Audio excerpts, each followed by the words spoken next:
درود پاک پڑھ لیجئے۔ اللہم صلی علی سیدنا و مولانا محمد بارک وسلم صلاۃ و سلام علیک یا رسول اللہ صلی اللہ تعالی علیہ وسلم۔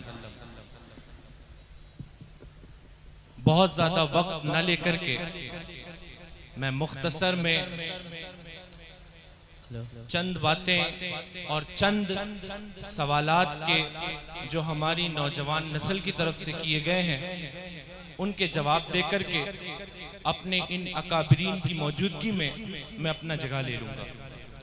لائق صدر احترام علماء کرام، بالخصوص پیر طریقت رہبر راہ شریعت سید وجیہ الدین صاحب قبلہ حفظہ اللہ، اور تمام علماء کرام اور وہ احباب جن کی پرخلوص کوشش سے اس عظیم الشان محفل کا انعقاد ہو رہا ہے، السلام علیکم ورحمۃ اللہ وبرکاتہ۔ قرآن میں اللہ فرماتا ہے قل بفضل اللہ وبرحمتہ فبذلک فلیفرحوا۔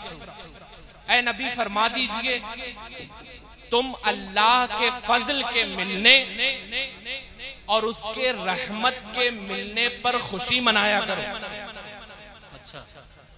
اللہ کے فضل کے ملنے اور اس کے رحمت کے ملنے پر خوشی منایا کرو۔ اب اللہ ہی سے سوال ہے، مولا تیرا فضل کیا ہے؟ تو اللہ کا فضل اگر آپ دیکھیں تو ہمارے جسم میں جو روح ہے وہ اللہ کا فضل ہے۔ ہم جو یہاں پر بیٹھے ہیں بغیر کسی تکلیف کے سانسیں لے رہے ہیں، اگر یہ سانسیں رک جائیں اس دن آپ کو احساس ہوگا یہ سانسیں اللہ کا کتنا بڑا فضل ہے، یہ سانسیں اللہ کی کتنی بڑی نعمت ہے۔ اگر آپ سو کے اٹھیں اور آپ کے گردن کی نس چمک جائے اس دن آپ کو پتا چلے گا آپ کے گردن کی نس اللہ کا کتنا بڑا فضل ہے۔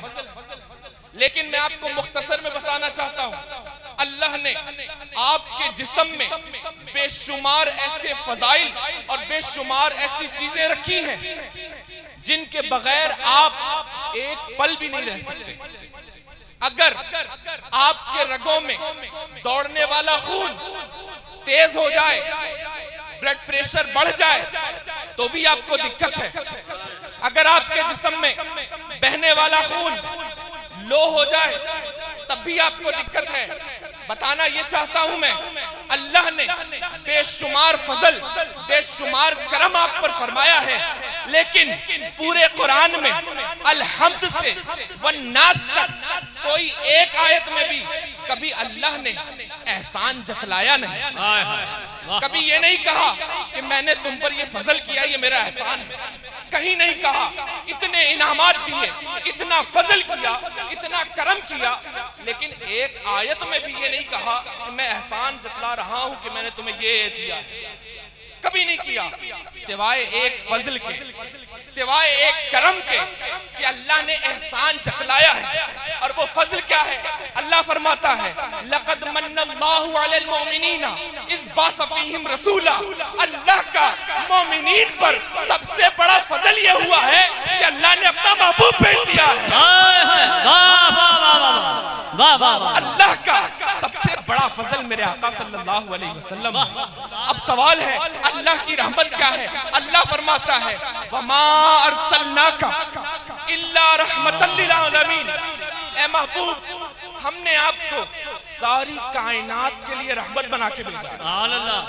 اللہ کہتا ہے قُلْ بِفَضْلِ اللَّهِ وَبِرَحْمَتِهِ فَبِذَلِكَ فَلْيَفْرَحُوا۔ تم اللہ کے فضل کے ملنے پر، اس کے رحمت کے ملنے پر خوشی مناؤ۔ میرے آقا اللہ کا سب سے بڑا فضل بھی ہے، میرے آقا اللہ کا سب سے بڑا رحمت بھی ہے۔ اب آپ بتائیے ہم حضور کے ملنے پر خوشی منائے کہ نہ منائے؟ منائے۔ حشر تک ڈالیں گے ہم پیدائش مولا کی دھوم، حشر تک ڈالیں گے ہم پیدائش مولا کی دھوم، مثل فارس نجد کے قلعے گراتے ہیں۔ حضور کا میلاد منانا قرآن کی نص سے ثابت ہے، حضور کا میلاد منانا صحیح احادیث پاک سے ثابت ہے، بخاری و مسلم سے ثابت ہے۔ لیکن میں مختصر میں آپ کے سامنے میں ان 2-4 سوالات کے جواب دینا چاہتا ہوں۔ بعض لوگ کہتے ہیں اسلام میں سیلیبریشن کا، اسلام میں دنوں کو منانے کا کوئی تصور ہی نہیں ہے۔ بعض لوگوں کا کہنا ہے، میں آپ کو اس سوال کا بہت مختصر جواب دے رہا ہوں، اسلام نے سیلیبریشن کا تصور کس انداز میں دیا ہے غور کیجئے۔ آپ جو 5 وقت کی نماز پڑھتے ہیں، یہ 5 وقت کی نماز 5 کی 5 کسی نہ کسی کی یاد ہے۔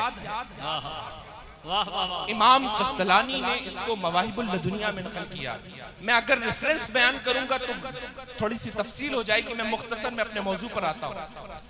جب حضرت آدم کی توبہ قبول ہوئی تو انہوں نے شکرانے میں 2 رکعت نماز نفل کی نیت سے ادا کی۔ توبہ قبول ہونے کے شکرانے میں 2 رکعت نماز نفل ادا کی۔